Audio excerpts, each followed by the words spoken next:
Hello guys, welcome to my channel Shri S S and world. कैसे हैं आप सब? आशा करते हैं आप सब लोग अच्छे होंगे। तो सबसे पहली बात तो ये कहना चाहूँगी कि आप लोग वीडियो को पूरा नहीं देखते हैं। आपको पहले वीडियो पूरा देखना चाहिए।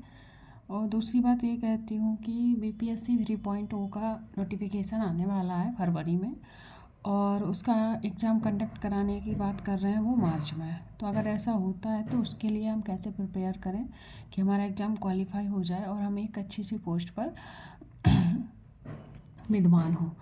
और दूसरी बात ये कि गाइस, हर चमकती हुई चीज़ सोना नहीं होती। ये वीडियो सिंपल होता है, सिंपल लैंग्वेज में होता है, तो हर सिंपल चीज़ मतलब ख़राब नहीं होती। एक बार आप इस वीडियो को देखिए, इस कंटेंट को देखिए, आपको खुद समझ में आएगा कि हाँ, मतलब एक क्वालिटी बेस्ड कंटेंट देने की कोशिश करती हूँ मैं। और अगर आपको मेरी वीडियो आप पसंद आ रही हैं तो प्लीज़ चैनल को लाइक करें, सब्सक्राइब करें एंड कमेंट्स बॉक्स में कमेंट ज़रूर करें कि आपको कैसा लग रहा है, कैसे आपको ये वीडियो पसंद आ रही है या नहीं आ रही है। और मैं जो बीपीएससी 3.0 आ रहा है उसके लिए मैं 50 डेज़ का पूरा लेसन प्लान बनाने वाली हूँ, यानी कि पूरा रोड मैप देने वाली हूँ कि 50 डेज़ में कैसे क्या करना है, कितना पढ़ना है और कौन कौन से टॉपिक इम्पोर्टेंट होंगे। और दूसरी बात ये है कि मैं डेली टारगेट भी दूंगी इसमें, जैसे डीएसएसबी का चल रहा है। और ये NCERT series guys CTET paper 2 जुलाई के लिए, जो जुलाई में एग्ज़ाम होगा उसके लिए है, और बीपीएससी 3.0 वाले और डीएसएसबी और भी अदर एग्ज़ाम होते हैं, उन सब के एग्ज़ाम के लिए इक्वली इम्पोर्टेंट है। तो स्टार्ट करते हैं हम एनसीईआरटी का अपना 6th चैप्टर, जो कि हमारी आज की टारगेट का हिस्सा है। तो आज हमारा एनसीईआरटी का टारगेट पूरा हो जाएगा यहाँ पे, और आई होप जनरल पार्ट का टारगेट आप लोग कंप्लीट कर रहे होंगे। So guys, let's start.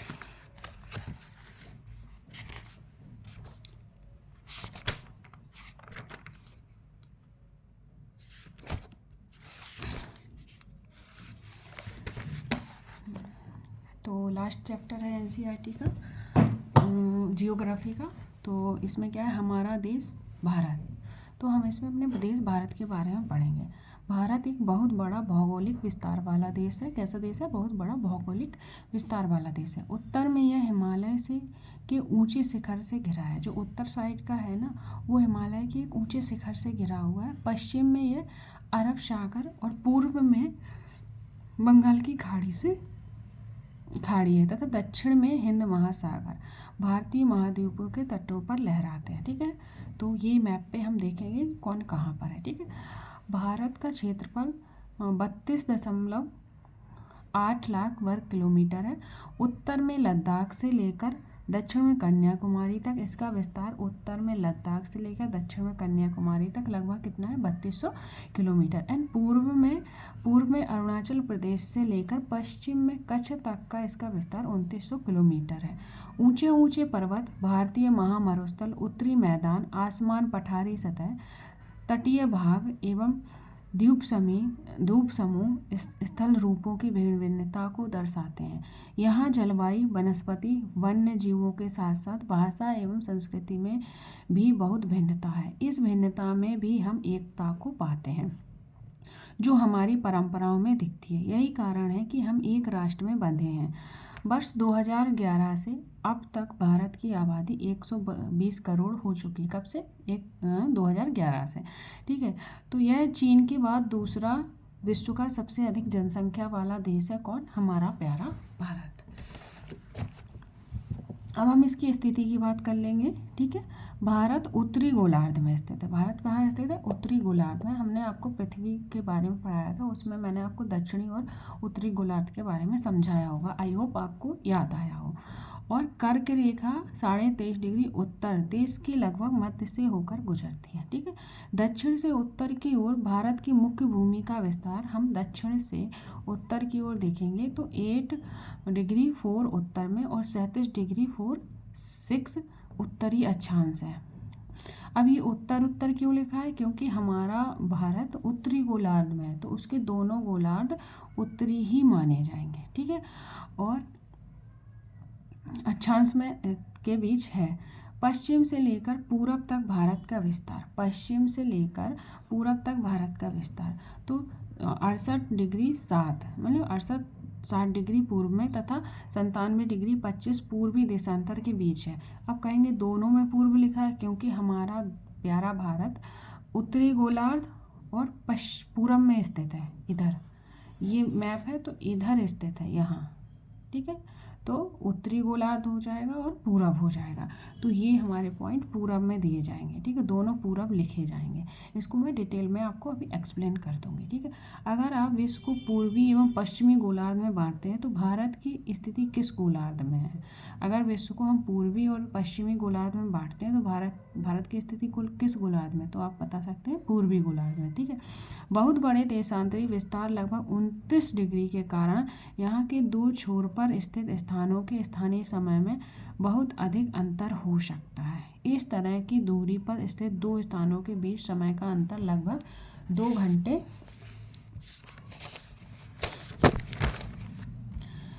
घंटे का होगा। जैसा कि आपने पहले पढ़ा है कि प्रत्येक एक देशांतर के लिए स्थानीय समय में 4 मिनट का अंतर होता है, ठीक है। पश्चिम में गुजरात की अपेक्षा पूर्व के अरुणाचल प्रदेश में सूर्योदय लगभग 2 घंटे पहले होता है। तो पश्चिम और मतलब गुजरात और अरुणाचल प्रदेश के समय में कितने घंटे का फर्क है? 2 घंटे का, ठीक है। आप पहले पढ़ चुके हैं 82.5 डिग्री पूर्वी देशांतर के स्थानीय समय को भारत का मानक समय क्यों माना गया है? इस यामोत्तर को भारत का मानक यामोत्तर कहा गया है। ये देखिए, 7 देशों की स्थलीय सीमाएं इसकी सीमाओं से जुड़ी हैं। ये देखो इसको ऐसे डिवाइड कर दोगे तो ये देखो अरब सागर, उसने बोला था ना पूर्व में बंगाल की खाड़ी, पश्चिम में अरब सागर, ये लक्षद्वीप है, ये मालदीव है, और ये अंडमान निकोबार है, ठीक है। ये हिंद महासागर है, ध्यान रखना। ये चीन, तिब्बत, अफगानिस्तान, पाकिस्तान, ये मेरा प्यारा भारत है, ये पूरा ऑरेंज में, ठीक है। आगे बढ़ेंगे। एक ये मैप दिया है उन्होंने, इस मैप में सारे राज्यों के स्टेट के नाम दिए गए हैं भारत के, तो वो देख लेंगे। और इसमें ये देखो, ये दिखाया गया इस लाइन में जो भी है वो अंतर्राष्ट्रीय सीमाएं हैं, डॉट डॉट में राज्य सीमाएं हैं, ऐसे राजधानी शहर है, और ऐसे में राष्ट्रीय राजधानी दिल्ली है, ठीक है। ये देखिए,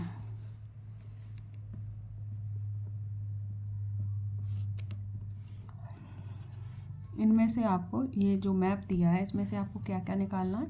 इसमें से कौन कौन से देश जिनकी सीमाएं समुद्र से नहीं जुड़ी हैं वो बताने हैं। दक्षिण में समुद्र में स्थित 2 द्वीप श्रीलंका और मालदीव हमारे पड़ोसी हैं। कौन कौन से? श्रीलंका और मालदीव। पाक जल संधि भारत और श्रीलंका को अलग करती है, ठीक है। ये मैंने क्वेश्चन अगली क्लास में पूछा था, आई होप आपने कमेंट बॉक्स में आंसर दिया होगा। तो भारत में 28 राज्य हैं और 8 केंद्र शासित प्रदेश हैं, ठीक है। आगे हम पढ़ेंगे हिमालय के बारे में। तो ये है हमारा हिमालय का विस्तार, ये उत्तर से पूरब तक पूरा हिमालय का विस्तार है। ये है हिमालय। तो सबसे पहले है हमारा ग्रेट हिमालय, फिर है हमारा वो मध्य हिमालय, देन हमारा शिवालिक हिमालय, ठीक है। ध्यान रखेंगे। ये विंध्याचल की श्रेणियां हैं, ये सतपुड़ा है, ठीक है। ये विंध्याचल है, ये सतपुड़ा है, ठीक है। ये है भारतीय महामरुस्थल, ये यहाँ कच्छ की खाड़ी है, ठीक है। और ये है दक्कन का पठार अपना, ये नीलगिरी पर्वत, ये अन्नामलाई, ये कावेरी, ये नीलगिरी पर्वत है, ये अन्नामलाई, ये कावेरी नदी है। तो पर्वतीय प्रदेश ऑरेंज में, येलो में पठारी प्रदेश, एंड ग्रीन में मैदानी प्रदेश को दर्शाया गया मैप है, ठीक है। इसका PDF मैं टेलीग्राम चैनल पर शेयर कर दूंगी, आप देख लेना, ठीक है। दिल्ली भारत की राजधानी है। राज्यों का निर्माण मुख्य भाषाओं के आधार पर किया गया है, ठीक है। भौतिक विभाजन मतलब भारत का भौतिक विभाजन। भारत में पाई जाने वाली भौतिक आकृतियां विभिन्न प्रकार की हैं। पर्वत, पठार, मैदान, तट, द्वीप समूह। उत्तर भारत बर्फ से ढका है। उत्तर भारत किससे ढका है? बर्फ से ढका है। हिमालय संतरी का कार्य करता है, मतलब एक रखवाली का काम, मतलब एक मंत्री का काम करता है हिमालय। हिम धन आलय, हिम का अर्थ क्या है? बर्फ, आलय का मतलब घर, तो बर्फ का घर। हिमालय का मतलब होता है बर्फ का घर। हिमालय पर्वत को 3 मुख्य समानांतर श्रृंखलाओं यानी कि श्रेणियों में विभक्त करता है। सबसे उत्तर में स्थित श्रृंखला को बृहद हिमालय कहते हैं, मैंने अभी बताया। इसको हिमाद्री भी कहते हैं। इस श्रृंखला में विश्व की सबसे ऊंची शिखर यानी कि सबसे ऊंची चोटियां पाई जाती हैं किस श्रेणी में? बृहद हिमालय में। फिर है मध्य हिमालय या हिमाचल कहते हैं इसको। हिमाद्री के दक्षिण में स्थित है यानी कि इसके दक्षिण में, पहले बृहद होगा फिर हिमालय यानी कि मध्य हिमालय होगा तो दक्षिण में हो जाएगा। फिर उसके बाद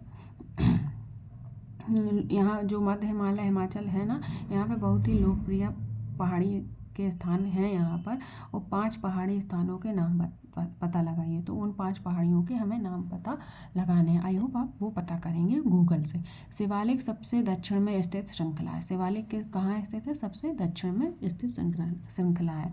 हिमालय के दक्षिण में भारत का उत्तरी मैदान स्थित है। हिमालय के कहाँ? हिमालय के दक्षिण में भारत का उत्तरी मैदान स्थित है। ये मैदान समतल तथा सपाट है। ये मैदान सिंधु, गंगा, ब्रह्मपुत्र तथा इनकी सहायक नदियों के द्वारा लाए गए जलोढ़ निक्षेपों से बने हैं। देखो, ये देखो हिमालय ये है, और ये उत्तर में हिमालय है हमारा, और ये दक्षिण में ये मैदान है। ये किससे किससे बना है? तो अभी उसने बताया गंगा, सिंधु है और ब्रह्मपुत्र, इन तीनों, ये है ब्रह्मपुत्र, और इनकी सहायक नदियों से बना ये मैदान है। ठीक है, ध्यान रखेंगे। जब मैप में हम सारी चीज़ों का देख लेते हैं कौन सी चीज़ कहाँ पर स्थित है, तो हमारे माइंड में फिट हो जाती है और हम इससे दिशा को अच्छी तरह से याद रख सकते हैं। आप वैसे आप पढ़ के दिशाएं याद नहीं रख सकते हैं। ठीक है, तो मैपिंग बहुत ज़रूरी है। मैं आपको मैपिंग करवाऊँगी बाद में। तो इनकी सहायक नदियों के द्वारा लाए गए जलोढ़ निक्षेपों से बने हैं। तो जलोढ़ निक्षेप क्या होते हैं? ये देखिए, जलोढ़ निक्षेप ये नदियों के द्वारा लाई गई बहुत महीन मिट्टी होती है तथा नदी बेसिन में निक्षेपित कर दी जाती है। सहायक नदी एक नदी या सरिता जो कि मुख्य नदी में किसी भी तरफ से आकर मिलती है तथा अपने जल को मुख्य नदी में विसर्जित करती है, वह सहायक नदी होती है। सहायक नदी किसे कहते हैं? मतलब एक गंगा नदी जा रही है, गंगा से कोई नदी गंगा से आकर मिली, मान लो सिंधु नदी है, सिंधु से झीलम जाकर मिल गई उसमें, तो वो सिंधु की सहायक नदी हो जाएगी। ठीक है, और जलोढ़ क्या होती है? जो नदियों के द्वारा लाई गई अत्यधिक महीन मिट्टी, जो जिसे वो क्या कहते हैं? जलोढ़ मृदा कहते हैं। नदी बेसिन में मतलब नदी के किनारे वो वहाँ छोड़ देती है, उसे जलोढ़ मृदा कहते हैं। ठीक है, आई होप आपको जलोढ़ मृदा समझ में आई हो। नदियों की ये मैदान कृषि के लिए उपजाऊ भूमि प्रदान करते हैं। यही कारण है कि इन मैदानों में जनसंख्या अधिक होती है, क्योंकि उपजाऊ कृषि होगी तो जनसंख्या अधिक होगी। भारत के पश्चिमी भाग में भारतीय महामरुस्थल स्थित है। भारतीय महामरुस्थल कहाँ स्थित है? पश्चिमी भाग में, अभी आपको मैंने दिखाया था। यह शुष्क, गर्म तथा रेतीला स्तर है। यहाँ वनस्पति की मात्रा बहुत कम है। उत्तरी मैदान के दक्षिण में प्रायद्वीपीय पठार स्थित है। उत्तरी मैदान के दक्षिण में कौन सा पठार है? प्रायद्वीपीय पठार स्थित है। इसकी आकृति कैसी है? त्रिभुजाकार है। प्रायद्वीपीय पठार की आकृति त्रिभुजाकार है। ठीक है, इसका धरातल काफ़ी ऊंचा नीचा है। इस क्षेत्र में बहुत सी पहाड़ी श्रृंखलाएं, घाटियां स्थित हैं। कहाँ पर? प्रायद्वीपीय पठार में। इसके उत्तर पश्चिम में अरावली श्रृंखला स्थित है, जो विश्व की सबसे पुरानी श्रृंखला है। विंध्या एवं सतपुड़ा भी महत्वपूर्ण श्रृंखलाएं हैं। अभी हमने मैप में आपको बताया, विंध्या और सतपुड़ा। इन श्रृंखलाओं से होकर नर्मदा तथा तापी नदी बहती है। कहाँ से? विंध्या और सतपुड़ा से। ये पश्चिम की तरफ बहने वाली नदियाँ हैं जो अरब सागर में घिरती हैं। जो नर्मदा और ताप्ती किस दिशा में बहती है? पश्चिम में। और कहाँ गिरती है? कौन से सागर में? अरब सागर में गिरती है। ये पॉइंट ध्यान रखेंगे। ठीक है, दोनों ही इम्पोर्टेंट पॉइंट हैं और नदियाँ भी इम्पोर्टेंट हैं। ठीक है,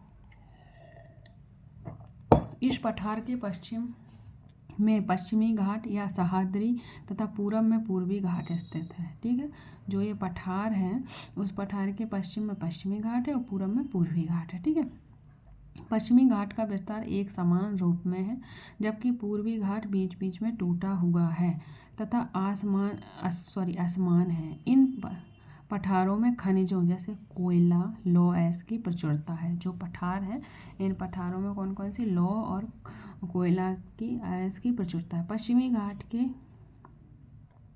पश्चिम में तथा पूर्वी घाट के पूर्वी तटीय मैदान स्थित हैं। पश्चिम तटीय मैदान काफ़ी सक्रिय हैं। पश्चिमी तटीय मैदान सक्रिय हैं, मतलब पश्चिमी घाट पश्चिम में और पूर्वी घाट पूर्वी में स्थित है। और पश्चिमी घाट मैदान काफ़ी सक्रिय, मतलब सक्रिय मतलब ऐसे सक्रिय टाइप के हैं। ये देखो तटीय मैदान, ये है पश्चिमी तटीय मैदान और यहाँ पर पूर्वी तटीय मैदान होंगे, ठीक है। अपेक्षाकृत चौड़े हैं कौन से? पूर्वी तटीय मैदान। वहाँ पूर्व की ओर बहने वाली कई नदियाँ हैं, महानदी, गोदावरी, कृष्णा तथा कावेरी। जो महानदी है, गोदावरी है, कृष्णा, कावेरी बंगाल की खाड़ी में गिरती हैं और एक कौन सी तरफ बहती हैं? पूर्व की ओर बहती हैं, ध्यान रखना, ठीक है। एक बॉक्स बनाना, उसमें एक तरफ पूर्व की ओर बहने वाली नदियाँ और पश्चिम की ओर बहने वाली नदियाँ, उनके बारे में लिखना, ठीक है। ये नदियाँ अपने मुहाने पर उपजाऊ डेल्टा का निर्माण करती हैं, ठीक है। ये उपजाऊ डेल्टा का निर्माण करती हैं। बंगाल की खाड़ी में गंगा एवं ब्रह्मपुत्र नदियों के मुहाने पर, जो गंगा और ब्रह्मपुत्र नदी का मुहाना है बंगाल की खाड़ी में, वो कौन सा डेल्टा बनाती है? सुंदरबन डेल्टा बनाती है।